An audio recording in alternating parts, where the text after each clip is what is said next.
이번에는 구체적인 임대인의 회수 방해 행위가 있어야 된다라고 하는 그런 부분을 말씀을 드리겠습니다. 지금 구체적인 그 방해 행위의 유형에 대해서는 10조의 4, 1항 각 호에서 정하고 있습니다. 여러 가지 1, 2, 3, 4호까지가 있는데요. 1, 2, 3은 이제 구체적인 유형을 정하고 4호는 그 밖에 정당한 사유 없이 이렇게 방해하는 거, 임대차 계약을 거절하는 거 이렇게 해서 좀 더 포괄적으로 하고 규정을 하고 있습니다. 1호는 임차인이 주선한 신규 임차인이 되려는 자에게 권리금을 요구하거나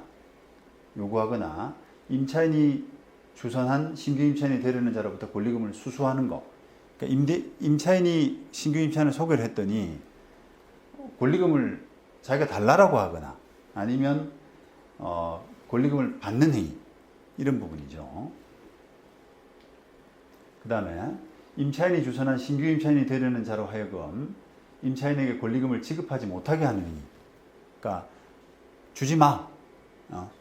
너 계약은 할 수 있는데 그 조건은 그 권리금 안 주는 조건으로 해야 된다라고 해서 권리금을 지급하지 못하게 하는 거.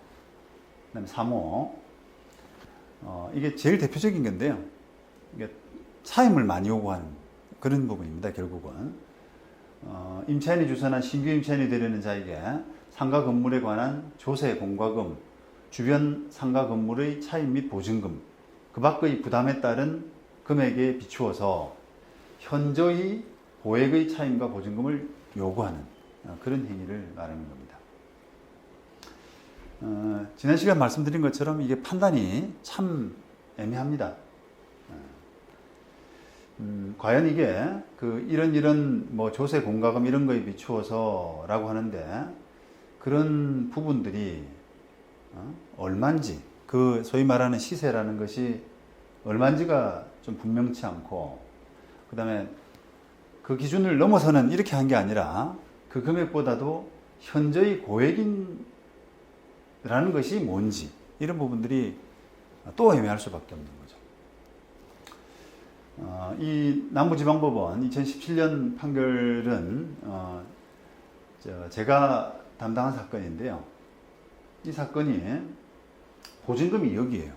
보증금이 2억인데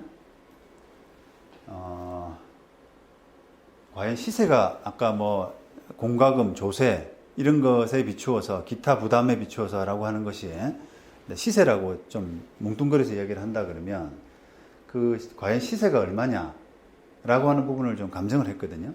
그랬더니 보증금 2억일 때 월 차임이 1,330여만 원 정도 되더라. 이렇게 이제 감정이 나왔단 말이에요. 근데 이 원고가 신규 임차인에게 마지막으로 제시한 서로 이제 차임 교섭을 했는데 뭐 얼마 받고 싶다라고 하니까 너무 비싸다. 그럼 좀 최종적으로는 얼마다라고 해서 제시한 게 1,400만 원이었어요. 1,400만 원. 그런데 신규 임차인이 너무 많다라고 해서 이제 이렇게 빠져버린 경우거든요. 그래서 이런 사안에서 과연 임대인이 원고가 신규 임차인에게 제시한 이 1,400만 원이라는 돈이 시세에 비해서 현저히 고액이냐라고 하는 부분이 이제 논란이 됐는데 감정을 해보니까 1,330만 원 정도니까 결국은 이게 차익이 얼마 안 나기 때문에 높긴 높지만 차이가 얼마 안 나기 때문에 현저히 높다라고 하기는 어렵다라고 해서 방해행위를 인정을 하지 않았습니다. 그 다음에 4호는 그 밖에 정당한 사유 없이 임대인이 임차인이 주선한 신규 임차인이 되려는 자와 임대차 계약 체결을 거절하는 행위인데요. 그 아까 이제 1호, 2호, 3호 이런 부분들의 그 예시가 있기 때문에 그 부분들에 준해서 이제 계약 체결을 거절하는 행위를 판단해야 되겠습니다. 이게 정당한 사유 없이라는 부분이 좀 아무래도 논란이 될 수밖에 없는데 1, 2, 3호를 참고해서 해석을 할 수밖에 없는 그런 부분입니다. 대구 고등법원 2017년 판결입니다. 본소는 건물 명도, 반소는 손해배상이기 때문에 결국은 임대인이 임차인 상대로 나가달라. 임차인은 반소로서 손해배상해달라. 뭐 이렇게 이제 판단을 했고요. 그렇게 재판이 되는데 임대인이 이제 어떤 방해 행위를 했는지라고 하는 부분이 이제 논란이 됐는데요. 신규 임차 희망자 안모 씨라는 사람인데 이 안모 씨에게 다소 과도한 자력 증빙을 요구했고 또 기존 임차인 명도 이후에 임대인 본인이 약국을 직접 운영하는 등 임대인도 약사고 그다음에 임차인도 약국을 운영했었어요. 약사죠. 아마 이제 신규 임차인도 아마 약사였을 겁니다. 그래서 내보내고 나서 임대인 본인이 약국을 직접 운영을 뭐 단기간이긴 하지만 했기 때문에 외관상으로는 이렇게 회수 방해 소지가 있습니다. 그런데 결과적으로는 이게 여러 가지 상황을 종합해 보면은 방해 행위까지는 아니다. 라는 이제 결론에 이르렀어요. 물론 이제 1심 판단하고 이게 뒤집힌 거죠. 1심은 방해 행위다. 2심은 방해 행위가 아니다. 그럴 만한 또 사정이 있다. 이렇게 본 거죠. 그만큼 이제 어찌 보면 이게 그 상황을 과연 법적인 방해 행위냐, 불법 행위냐라고 보는 부분에서 논란이 있을 수밖에 없다는 어떤 반증이기도 한 겁니다. 이 사례가. 결국은 이제 우리가 이 법적인 판단을 하고 또 구체적인 사안에 접해서 어떤 행동을 할 때 결국은 이런 판례들을 잘 살펴서 과연 이런 부분까지는 허용이 되더라. 이런 부분은 손해배상으로 인정되더라. 금지되더라. 라고 하는 부분을 이게 유추해 볼 수밖에 없거든요.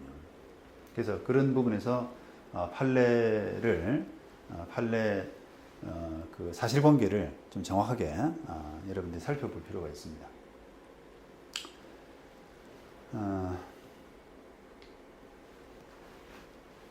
결국은 어쨌든 결론이 이 방해행위까지는 아니다라고 했는데요.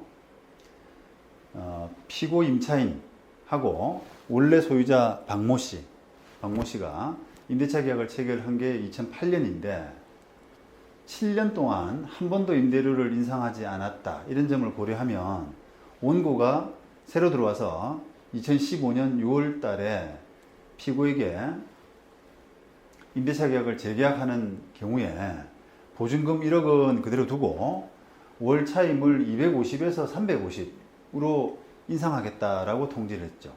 상당히 이제 퍼센티지로는 100만 원 인상이기 때문에 퍼센티지로는 상당히 많습니다. 통지했다고 해서 이것을 원고가 부당하게 현재의 고액의 차임을 요구했다고 보기 어렵다. 왜냐하면 7년 동안 인상이 없었기 때문에. 그 다음에 원고는 이렇게 2016년 5월에 약국을 인도받은 다음에 피고를 내보내고 약국을 인도받은 다음에 이 사건 약국과 다른 상점으로 분할해서 보증금 1,000만 원, 그 다음에 월차임 45만 원에 이 분할된 상점을 보증금 1억에 월차임 250만 원에 분할된 약국을, 그러니까 원래는 하나로 통으로 약국을 운영하다가 자기가 명도 받고 나서 원고가 받고 나서 그 점포를 분할해 가지고 하나는 약국으로 하나는 다른 상점으로 이렇게 했단 말이에요. 근데 그렇게 해서 이제 월세를 줬는데 이같이 이 사건 약국을 분할해서 받은 전체 보증금은 1억 1천, 그다음 월차임은 324만 원 정도, 2만 원 정도. 임대한 점에 비추어 본다면 350 요구한 거. 그다음에 실제적으로는 324만 원. 이렇게 된 거. 이렇게 됐다면 이게 현저한 고액이다라고 단정하기는 어렵다는 겁니다. 게다가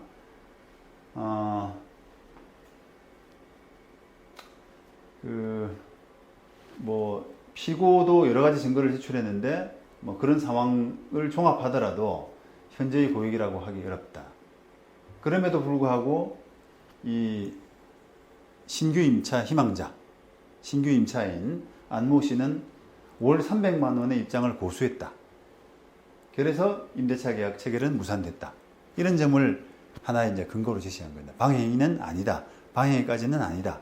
시세가 상당히 있는데 300만 원밖에 못 주겠다라고 해서 이제 계약이 결렬된 거 아니냐. 그러니까 임차인 쪽에 어떤 문제 이런 부분을 이야기한 거죠.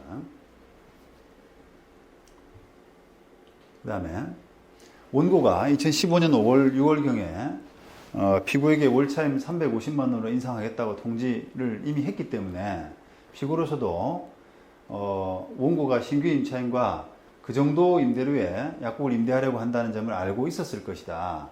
그렇다면 피고는 이런 신규 임차 희망자인 안모 씨와 권리금 계약을 체결하면서 안모 씨에게 그러한 사정을 고지하고 그와 같은 차임으로 임대차 계약이 체결될 수 있음을 전제로 권리금 액수를 정했어야 된다. 그죠? 정했어야 된다. 그럼에도 피고는 안모 씨와 권리금 계약을 체결함에 있어서 그런 사정을 말하진 않았다. 임대인이 그렇게 350만 원 정도 이야기할 거다라는 전제하에서 교섭을 해야 되는데 그렇지 않고 그냥 현재 조건만 이야기를 했겠죠. 그래서 안모 씨는 월차임이 300만 원인 것을 전제로 피고와 1억 원의 권리금 계약을 체결한 것으로 보인다. 그 같은 경우 임대인이 원고가 자신의 임대료 결정권을 포기하고 피고가 안모 씨로부터 약정한 권리금을 모두 지급할 수 있도록 해야 될 의무가 있다고 보기는 어렵다. 이런 거죠. 만약에 안모 씨가 원고 요구를 전부 수용하는 내용으로 임대차 계약이 체결된 경우를 가정한다면 계약갱신 요건이 허용되는 5년의 임대차 기준으로 안모 씨는 자신이 요구한 월차임보다도 3,780만 원, 그죠? 월세를 더 내게 되죠. 더 부담하게 될 것인데 이것은 권리금 1억 원을 상당 부분 감액하는 등 피고와 분담함으로써 감수할 수 있는 정도의 권리금으로 보인다는 거죠. 그죠? 이 점에서도 피고와 안모 씨 사이에 추가적인 권리금 액수 협의가 진행되지 않은 단계에서 바로 원고가 너무 차임을 많이 요구하기 때문에 그것을 이유로 해가지고 권리금 회수 기회를 방해한 거다라고 보기는 어렵다는 겁니다. 권리금이 좀 조정돼야 되지 않느냐. 그죠? 그런 부분입니다. 그 다음에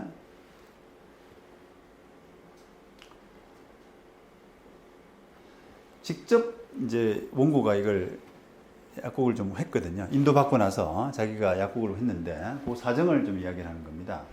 그래서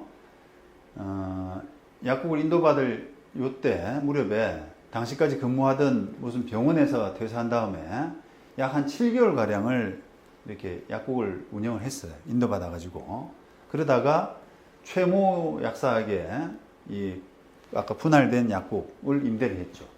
그런 걸 보면은 이게 원고가 자신이 이 사건 약국을 운영할 목적으로 피고가 주선한 안모에게 무리한 조건을 제시함으로써 피고가 권리금을 회수하는 것을 방해했다고 보기도 좀 어렵다는 거죠.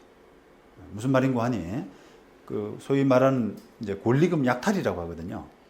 자기가 뭘 하기 위해 가지고 뭘 하기 위해서 세입자를 쫓아내는, 세입자가 소개하는 사람을 안 받아들이는 그런 경우를 뭐 우리가 흔히들 권리금 약탈이라고 하는데 잠깐 7개월 정도 운영했던 것은 자기가 약사고 하기 때문에 다른 세입자에게 넘겨주기 위한 그 과정에 있는 것이지 최종적으로 자기가 뺏을 목적으로 그렇게 했다고 보기는 좀 어렵다. 이렇게 한 겁니다. 그 다음에 이 원고가 안모 씨에게 약사로서의 자격증명서 내지 국세 또는 지방세의 체납 여부와 관련된 서류, 요게 이제 우리가 법에서는 신규 임차인의 자격을 볼 수 있도록 하거든요. 임대인으로서도 아무 사람이나 받아들일 수는 없잖아요. 그래서 그걸 신규 임차인 되는 사람한테 그 임대차 계약을 할 수 있는 적절한 능력이 있는지 그런 부분을 볼 수 있도록 법에서 하고 있는데 그게 이제 국세지방세 체납 관련된 부분이에요.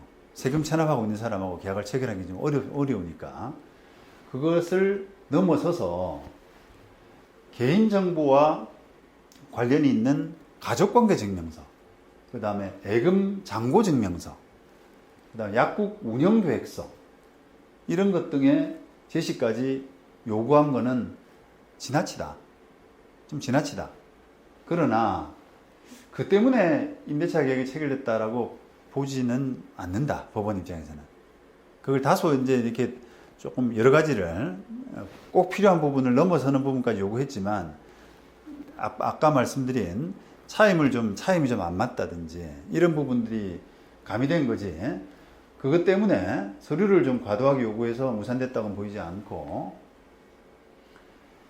법에서는 이렇게 그 신규 임차인 되려는 사람의 차임 지급 능력 또는 임차인으로서의 의무를 이행할 의사, 능력에 관한 정보 제공 의무가 규정되어 있다는 점, 이런 부분을 감안한다 그러면 원고가 그런 서류 제시를 요구했다는 사정만으로 정당한 사유 없이 안모 씨와 임대차 계약 체결을 거부했다고 보기는 어렵다는 겁니다.